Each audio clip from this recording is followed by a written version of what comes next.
तो कहानी की शुरुआत 1944 के समय के फिनलैंड को दिखाते हुए होती है, जहां हमें बताया जाता है कि दूसरा वर्ल्ड वॉर खत्म हो रहा है और सभी सैनिक अपने अपने देश वापस जा रहे हैं। इसलिए नाजी सेना को भी फिनलैंड छोड़ने का आदेश दिया जाता है। पर नाजीज फिनलैंड छोड़ने से पहले अपने रास्ते में आने वाली सभी सड़कों, पुलों और कस्बों को खत्म करने लगते हैं। खैर, तभी हम फिनलैंड के जंगलों में कॉर्पी नाम के फिनिश कमांडो को देखते हैं, जो कि अपनी जॉब छोड़कर शांति की जिंदगी जीना चाहता था। इसलिए वॉर खत्म होने के बाद कॉर्पी अपने वफादार कुत्ते और एक घोड़े के साथ जंगल में रहने लगता है। फिर एक दिन कॉर्पी को एक नदी में सोने के कुछ टुकड़े दिखाई देते हैं, जिससे उसे लगता है कि जरूर नदी के आसपास सोने की कोई खदान है। इसलिए वो उस खदान की तलाश करने के लिए हर दिन उस नदी के पास जाने लगता है और सभी फाइटर प्लेन्स को नजरअंदाज करते हुए उस नदी के आसपास गड्ढे खोदना शुरू करता है। इसी तरह कई दिनों तक गड्ढे खोदने के बाद उसे एक गड्ढे में बहुत सारा सोना मिल जाता है, जिसे देखकर वो खुशी से रोने लगता है,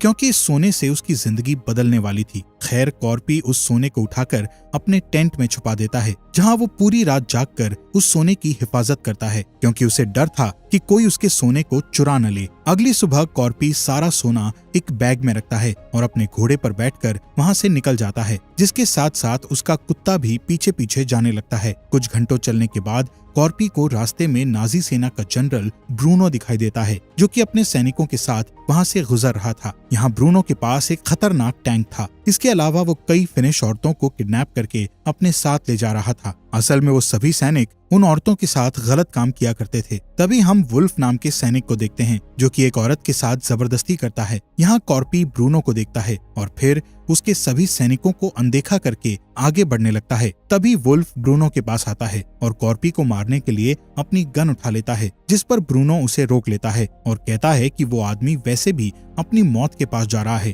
क्योंकि हमारी एक टुकड़ी पीछे आ रही है। इसके बाद कॉर्पी वहां से आगे बढ़ता है, जहां उसे कई लाशें दिखाई देती है। असल में नाजी सैनिक लोगों को मारते हुए इस देश से बाहर जा रहे थे, पर कॉर्पी को उन लाशों से कोई फर्क नहीं पड़ता, क्योंकि वर्ल्ड वॉर के दौरान उसने भी कई लोगों की जान ली थी। खैर, थोड़ी दूर जाने के बाद कॉर्पी को एक ट्रक दिखाई देता है, जिसमें 4 नाजी सैनिक होते हैं। वो सैनिक कॉर्पी को घोड़े से उतरने को कहते हैं और फिर उसका बैग चेक करते हैं, जिसमें उन्हें कॉर्पी का सोना दिख जाता है। इसलिए वो सोने को अपने पास रखने का सोचते हैं। तब कॉर्पी समझ जाता है कि वो लोग उसका सोना लूटकर उसे मार डालेंगे। इसलिए वो सबसे पहले अपने कुत्ते से भागने को कहता है, जिसे भागता हुआ देख एक सैनिक उस कुत्ते को शूट करने लगता है, पर कुत्ते को एक भी गोली नहीं लगती है और वो वहां से भाग जाता है। इसके बाद एक सैनिक कॉर्पी को बूढ़ा बोलते हुए उसे गोली मारने की कोशिश करता है, लेकिन तभी कॉर्पी अपना चाकू निकालकर उसके सिर पर मार देता है, जिससे उस सैनिक की वहीं पर मौत हो जाती है। तब दूसरे सैनिक बदला लेने के लिए उसके साथ लड़ने की कोशिश करते हैं, लेकिन कॉर्पी तेजी से आगे बढ़ता है और अपने चाकू से उन्हें मारने लगता है। साथ ही वो एक सैनिक की बॉडी को ढाल बनाकर गोलियों से बचने लगता है, जिसके बाद वो एक सैनिक को हेलमेट से पीट कर मार डालता है। तभी बचा हुआ सैनिक उसे पीछे से पकड़ने की कोशिश करता है, जिससे कॉर्पी उसका हाथ मोड़ देता है और उसे अपनी गन से शूट करके मार डालता है। इधर ब्रूनो और उसके सैनिकों को जब गोलियों की आवाज सुनाई देती है, तब वो चेक करने के लिए वापस पीछे आने लगते हैं, लेकिन तब तक कॉर्पी वहां से चला जाता है। यहाँ ब्रूनो देखता है कि उसके 4 सैनिकों को किसी ने मार दिया है। तभी उसे अपने एक सैनिक के पास सोने का टुकड़ा दिखाई देता है, जो कि उस सैनिक ने अपनी जेब में छिपा लिया था। इस टुकड़े को देखकर ब्रूनो को समझ आ जाता है कि उसके साथियों को यहाँ से जा रहे उस बूढ़े आदमी ने ही मारा है और उसके पास बहुत सारा सोना है। इसलिए ब्रूनो कॉर्पी के पीछे जाने का फैसला करता है। कुछ ही देर बाद उन्हें रास्ते में कॉर्पी दिखाई देता है। तब वो अपने टैंक से उस पर गोली चलाने लगता है, लेकिन कॉर्पी अपने घोड़े की स्पीड बढ़ाता है और उन्हें चकमा देकर भागने लगता है। जिसके बाद कॉर्पी एक माइन फील्ड में चला जाता है, जहां नाजी सैनिकों ने कई माइन बिछाकर रखी हुई थी। इसी दौरान ब्रूनो भी वहां पहुंच जाता है, पर वो अपने आदमियों को शूट करने से मना करता है और हंसते हुए उन्हें बताता है कि ये बूढ़ा आदमी ब्लास्ट होने वाला है। तभी कॉर्पी का घोड़ा एक माइन पर पैर रख देता है, जिससे वहां ब्लास्ट हो जाता है और कॉर्पी घायल हो जाता है, पर इस ब्लास्ट में उसका घोड़ा मर जाता है। थोड़ी देर में ब्रूनो वहां आता है और देखता है कि कॉर्पी अपना सोना उठाकर बैग में रख रहा है। इसलिए ब्रूनो वहीं रुक जाता है और कॉर्पी को देखता रहता है। असल में वो सोना उठाने के लिए माइनफील्ड में जाना नहीं चाहता था, इसलिए वो कॉर्पी को मारने के लिए थोड़ा इंतजार करता है। फिर जैसे ही कॉर्पी सारा सोना उठा लेता है, तब ब्रूनो अपने सैनिकों से कॉर्पी को मारने का आदेश देता है, लेकिन कॉर्पी पहले से ही तैयार था, इसलिए वो सोने के साथ एक पत्थर उठा लेता है और एक माइन पर फेंककर ब्लास्ट कर देता है, जिससे वहाँ काफी ज्यादा धुआं फैल जाता है और कॉर्पी धुएं की मदद से छिप जाता है। जिसके बाद नाजी सैनिक उसे मारने के लिए धुएं में गोलियां चलाने लगते हैं, लेकिन कॉर्पी एक ढाल का उपयोग करके उन गोलियों से बच जाता है। कुछ देर बाद ब्रूनो अपने एक सैनिक को कॉर्पी को चेक करने के लिए भेजता है। तब वो सैनिक गलती से एक माइन से टकरा जाता है, जिससे उसकी मौत हो जाती है। ये देखकर ब्रूनो अपने 2 और सैनिकों को वहाँ भेजता है, पर वो दोनों भी माइन पर कदम रखने के कारण मारे जाते हैं। फिर जब वहाँ का धुआं साफ होता है तो उन्हें पता चलता है कि कॉर्पी वहाँ से भाग चुका है। ये देखकर ब्रूनो को बहुत गुस्सा आता है, इसलिए वो 2 फिनिश औरतों को ढाल बनाकर माइन फील्ड से गुजरने का फैसला करता है। इसलिए वुल्फ सबसे डरी हुई औरतों को पकड़ कर ले आता है और उन्हें टैंक के सामने चलने का कहता है। इस बीच ब्रूनो उस जगह की जांच करता है जहां उसे कॉर्पी के कुत्ते का टैग मिलता है। थोड़ी देर के बाद वो सभी माइन फील्ड से गुजरने लगते हैं, जिस दौरान ब्रूनो कॉर्पी के बारे में जानकारी मांगने के लिए टैंक में रखे रेडियो का यूज करता है। तब उनके हेड ऑफिसर उन्हें बताते हैं कि उस बूढ़े आदमी का नाम कॉर्पी है और तुम्हें उसका पीछा करना बंद करना होगा। इसके अलावा हेड कहता है कि तुम भाग्यशाली हो जो कॉर्पी से मिलने के बाद भी जिंदा हो, क्योंकि कॉर्पी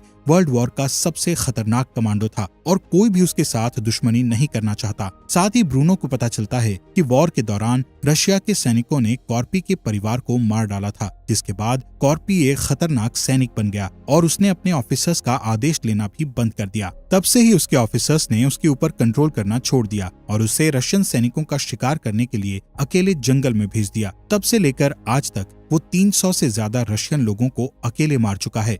सबसे आखिर में हेड उन्हें कहता है कि सबको लगता है कि कॉर्पी अमर है, इसलिए तुम्हें उसका पीछा नहीं करना चाहिए। पर ब्रूनो को इस बात से थोड़ा सा भी डर नहीं लग रहा था, इसलिए वो कॉर्पी की तलाश जारी रखता है। असल में नाजी सैनिकों को युद्ध हारने के कारण सजा मिलने वाली थी और ब्रूनो उस सोने की मदद से अपनी सजा खत्म करवाना चाहता था, इसलिए वो किसी भी हाल में कॉर्पी से सोना चुराना चाहता था। इस बीच हम कॉर्पी को देखते हैं जिसे रास्ते में एक जला हुआ ट्रक दिखाई देता है। तब वो छिपने के लिए उस ट्रक के पीछे जाकर लेट जाता है और अपने घावों को ठीक करने के लिए चाकू से सभी गोलियां निकालता है और घावों को धूल से ढक देता है। तभी कॉर्पी का कुत्ता भी वहां आ जाता है। अब क्योंकि कॉर्पी ने उसे अपने आप से दूर भागने को कहा था, इसलिए वो कॉर्पी के पास नहीं जाता है बल्कि उसे दूर से ही देखता है। यहाँ कॉर्पी की हालत खराब होने के कारण उसकी आंख लग जाती है, पर कुछ ही घंटे बाद वहाँ नाजी सैनिक आ जाते हैं जिनकी आवाज सुनकर वो जाग जाता है। तब कॉर्पी देखता है कि नाजी सैनिक उसे ढूंढने के लिए कुत्तों का इस्तेमाल कर रहे हैं, इसलिए वो तुरंत ट्रक के नीचे छिप जाता है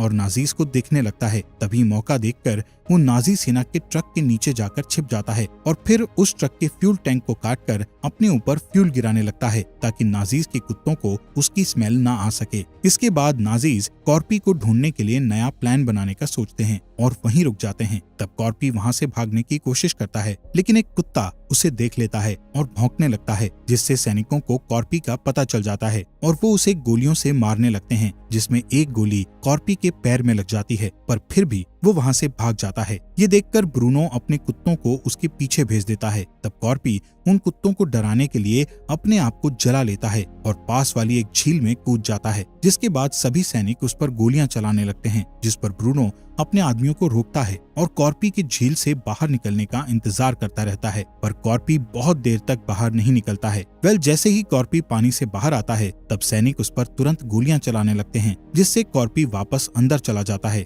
लेकिन तभी उन्हें पानी के अंदर से ब्लड निकलते हुए दिखाई देता है, जिससे सबको लगता है कि कॉर्पी मर गया है। इसलिए 3 सैनिक सोना निकालने के लिए एक बोट से झील के बीचों बीच जाते हैं, जिसमें एक सैनिक पानी के अंदर कूदता है। तब कॉर्पी उसे पकड़ लेता है और अपने चाकू से मार डालता है, जिससे पानी के ऊपर काफी ब्लड आ जाता है। ये देखकर ब्रूनो अपने दूसरे सैनिक को पानी के अंदर भेजता है, पर इस बार फिर से उसे ब्लड दिखाई देता है। ये सब देखकर तीसरा सैनिक बहुत डर जाता है, इसलिए वो बोट को लेकर वहाँ से दूर जाने लगता है, जिस पर वुल्फ उस सैनिक को गुस्से में गोली मारकर मार देता है। तभी कॉर्पी पानी से बाहर आता है और गोलियों से बचने के लिए उस तीसरे सैनिक की बॉडी को अपनी ढाल बनाकर भागने लगता है। यहाँ ब्रूनो देखता है कि कॉर्पी का कुत्ता झील के किनारे खड़ा होकर रो रहा है, क्योंकि वो अपने मालिक के पास जाने के लिए पानी को पार नहीं कर सकता था। इधर ब्रूनो कॉर्पी के कुत्ते को देखकर अपना अगला प्लान बनाता है। दूसरी तरफ कॉर्पी कुछ घंटे चलने के बाद आखिरकार एक शहर में पहुंच जाता है, लेकिन ये शहर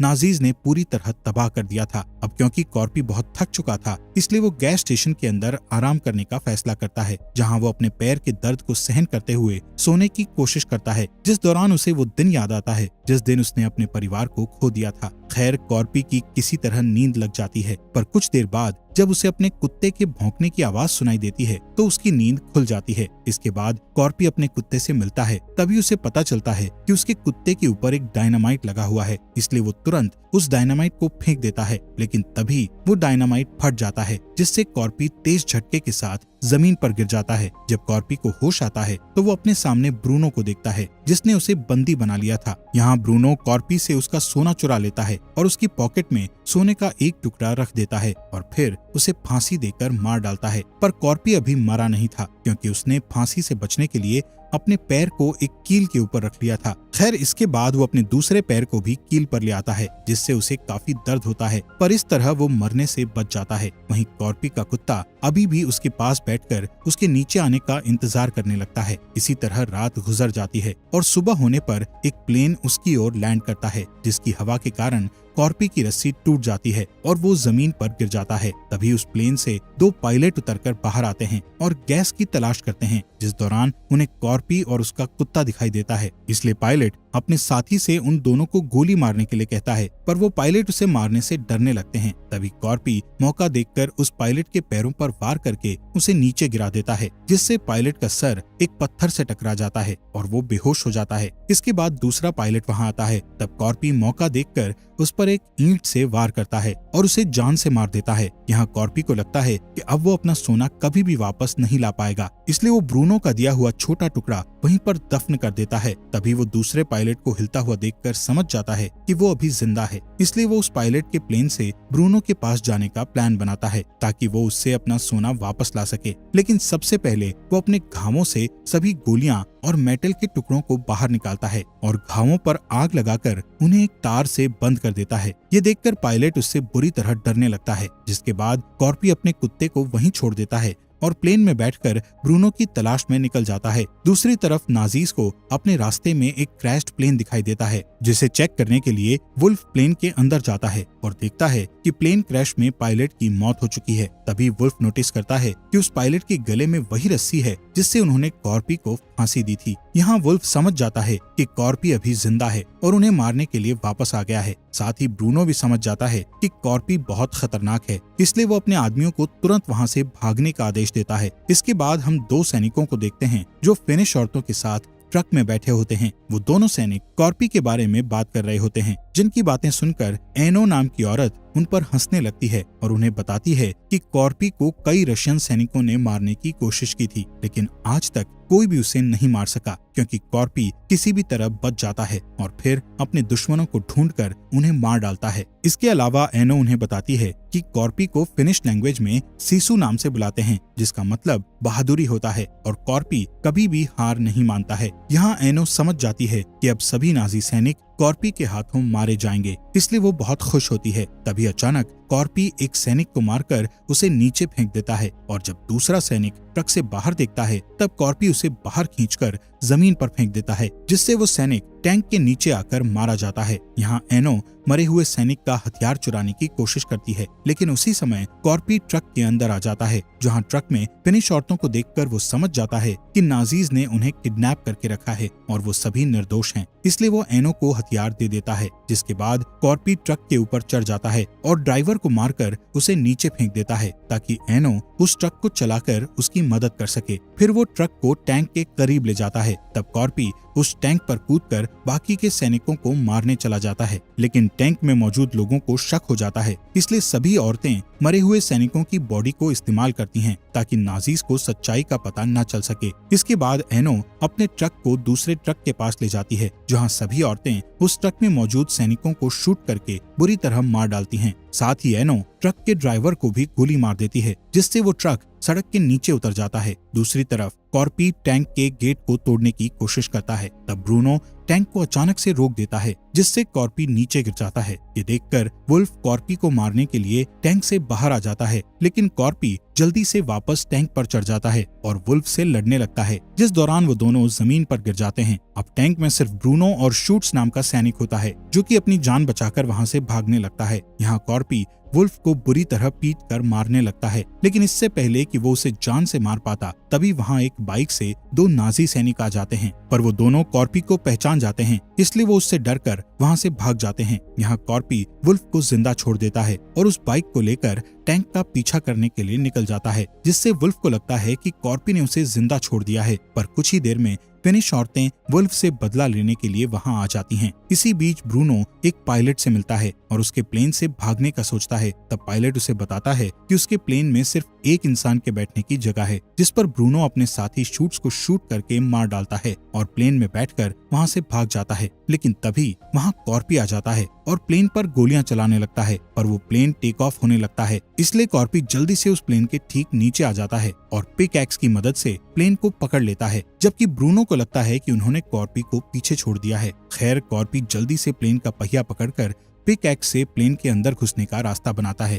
और बॉम्ब रूम के फ्लोर पर आ जाता है। यहाँ ब्रूनो को प्लेन के अंदर से कुछ आवाजें सुनाई देती हैं, जिस पर पायलट कहता है कि ये प्लेन काफी पुराना है, जिस वजह से इसमें आवाजें आती है। लेकिन ब्रूनो को शक होता है, इसलिए वो चेक करने के लिए बॉम्ब रूम में जाता है, पर जैसे ही वो दरवाजा खोलता है तब कॉर्पी उस पर कूद जाता है और उसे मारने लगता है, जिससे उन दोनों के बीच फाइट होती है। अब क्योंकि कॉर्पी काफी ज्यादा घायल था, जिस वजह से ब्रूनो उस पर हावी होने लगता है, लेकिन कॉर्पी अभी भी हार नहीं मानता। तब ब्रूनो एक मेटल बेल्ट से कॉर्पी पर हमला करता है, लेकिन कॉर्पी उस मेटल को पकड़ लेता है और उसे एक बॉम्ब से जोड़ देता है। इसके बाद वो बॉम्ब प्लेन से नीचे गिर जाता है, जिसके साथ साथ ब्रूनो भी नीचे गिर जाता है और ब्लास्ट के कारण मारा जाता है। यहाँ कॉर्पी अब रेस्ट करना चाहता था, लेकिन तभी वो प्लेन हिलते हुए नीचे की ओर जाने लगता है। यहाँ कॉर्पी को पता चलता है कि ब्रूनो से लड़ने के दौरान पायलट को भी गोली लग गई थी, जिस वजह से उसकी मौत हो गई है। अब कॉर्पी के पास बचने के लिए कोई रास्ता नहीं था, इसलिए वो अपने सोने को पकड़कर रख लेता है और मरने के लिए तैयार हो जाता है।